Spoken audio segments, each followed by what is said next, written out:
Ladies and gentlemen, the origins of the environmental movement as we see it began back in 1968 when the Club of Rome was formed. The Club of Rome has been described as a crisis think tank which specialises in crisis creation. The main purpose of this think tank was to formulate a crisis that would unite the world and condition us to the idea of global solutions to local problems. In a document called The First Global Revolution, authored by Alexander King and Bertrand Schneider, on pages 104 and 105, it stated, "In searching for a new enemy to unite us, we came up with the idea that pollution, the threat of global warming, water shortages, famine and the like would fit the bill. All these dangers, of course, will be caused by human intervention that will require a global response." That's the origin of global warming, ladies and gentlemen. In 1975, Australia agreed to bring in a new economic order via the Lima Declaration on the Second Conference of the United Nations Industrial Development Organisation. The outcome of this was, as I said, the Lima Declaration, which was a blueprint for the redeployment of tools, jobs and manufacturing to the developing nations, leaving countries like Australia short of technology, a manufacturing base and jobs. Blind Freddie can now see what the outcome of that has been for our country, with their unworkable trade and tariffs agreements hand in hand with this that have followed as a matter of course. This is now a reality, with around 90% of our agriculture and manufacturing just gone. Australia signed the Lima Declaration and hundreds of others with the support of all major political players: Whitlam, Fraser, Hawke, Keating, Hewson, Howard, Rudd, the Democrats, the Greens and even the Nationals. It has been put to me that all of these treaties were the foundation for the rollout of Agenda 21, and it seems that Australia has been moved around the global chessboard and our so-called leaders were either complicit or naive to the long-term consequences. And now we're almost at checkmate.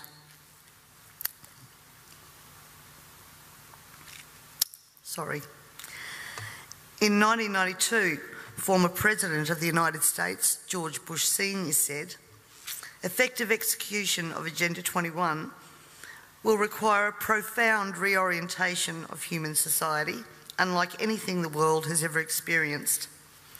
A major shift in the priorities of both governments and individuals, and an unprecedented redeployment of human and financial resources. This shift will demand that a concern for the environmental consequences of every human action will be integrated into individual and collective decision-making at every level."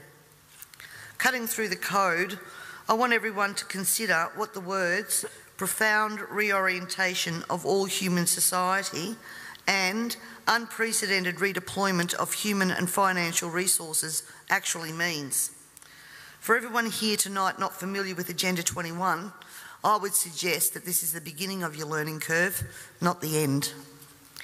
In 1992, Maurice Strong, Secretary-General of the UN Earth Summit and member of the Club of Rome, said, "It is clear that current lifestyles and consumption patterns of the affluent middle class, involving high meat intake, consumption of large amounts of frozen and convenience foods, use of fossil fuels, ownership of motor vehicles, small electrical appliances, home and workplace air conditioning, and suburban housing are not sustainable." Put those statements together with the previous one, and it must become clear that Agenda 21 is about controlling every aspect of our lives: how we eat, what we eat, how much we eat, how we move around, food production, the amount of food, and where we even live. Dixie Ray, former Washington State Governor and Assistant Secretary for Oceans and International Environmental and Scientific Affairs, stated, "Agenda 21 seeks to establish a mechanism for transferring the wealth from citizens to the third world. Fear of environmental crisis would be used to create a world government and UN central direction. From a report in the 1976 UN's Habitat I conference, land cannot be treated as an ordinary asset, controlled by individuals and subject to the pressures and inefficiencies of the market. Private land ownership is also a principal instrument of accumulation and concentration of wealth, therefore contributes to social injustice. In other words, ladies and gentlemen, if you work hard and you exercise good financial management and invest in property, you are contributing to social injustice. In a report from the President's Council on Sustainable Development, we need a new collaborative decision process that leads to better decisions, more rapid change, and more sensible use of human, natural and financial resources in achieving our goals. And at the same time, Harvey Reuven, Vice Chair of the Wildlands Project, says individual rights will have to take a back seat to the collective. J. Gary Lawrence, Advisor to President Clinton's Council on Sustainable Development, participating in a UN advocated planning process would very likely bring out many of the conspiracy fixated groups and individuals in our society, and here we are. This segment of our society who fear one world government and UN invasion, through which our individual freedoms will be stripped away, would actively work to defeat any elected official who joined the conspiracy by undertaking Agenda 21. So we will call our process something else. We will call it comprehensive planning or growth management or smart growth. We ended up with sustainable development. The redeployment of human and financial resources has now become visible to us all via the cut to services and programs to assist the sick, the young, the elderly, and of course the creation of another level of poverty now identified by the term the working poor. I was speaking to a person last week and he said to me, if Hitler was still around, he'd be sitting back thinking, I didn't need bullets for a global takeover. And he'd be right. We see daily cash grabbing via new taxes called levies, supposedly because we are cash strapped in this state, and at the same time see big project spending that does not fit with the message that we are in financial crisis. But we the people have to tighten our belt, while the government seems absolutely unaware and unconcerned of the amount of debt that it is accumulating. This in turn means that taxes, levies, fines and other penalties increase, as well as the cost of living rising exponentially, and the ordinary citizen's ability to exist well is compromised with almost every law that we pass. We're constantly paying for so-called services that we don't receive. This is wealth redistribution at the grassroots level, redeployment of financial resources, ensuring only hardship for the citizens who just really want to get on with their lives. The Parliament has also ventured into the rights of people to own and retain their property and manage it without government interference. In particular, the laws around, as Peter said, water allocation, natural resource management, the Native Vegetation Act, Development and Planning Act, which are all equally toxic to our food producers as they are to our long-term security, we city dwellers. Everyone needs to remember, we all pay a natural resource management levy on our tax rates. So this is not just going to affect the food producers.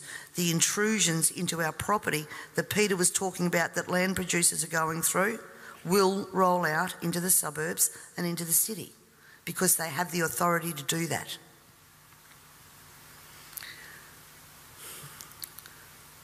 We all have already fiddled in Parliament with land titles of people in rural areas, and I'm talking about the Barossa and McLaren Vale legislation that passed. And the buzzwords used to justify that was heritage status. At the same time that our right to own and manage our land, have access to water, produce adequate food to ensure that our only option is not to consume often toxic and substandard food from places like China, This government has been working overtime to take away our rights to common law through many pieces of legislation. Common law is what guarantees us an ability to correct injustices. This coming year, I promise you, you will also hear debate over a number of pieces of legislation that will further erode our common law rights. And you have to get behind me on this, ladies and gentlemen, to stop this from going through. As Agenda 21 became more and more apparent to me, I began using the line in Parliament that government was now declaring war on its own citizens. And that goes back as far as 2008. This, of course, led me to being labelled a conspiracy theorist.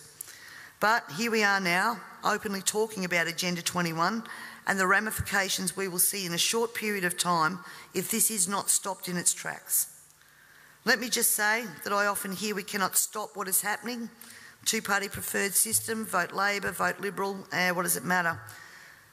And in fact, that's probably true for the House of Assembly, because that's where government's formed. But ladies and gentlemen, here in South Australia we have the Legislative Council, the House of Review. And my friends, that is where the true power does lie. And the last thing that governments want you to understand is that no matter who is in power, the Legislative Council is there for checks and balances. And when the Legislative Council isn't overly influenced by the major parties, legislation can be blocked.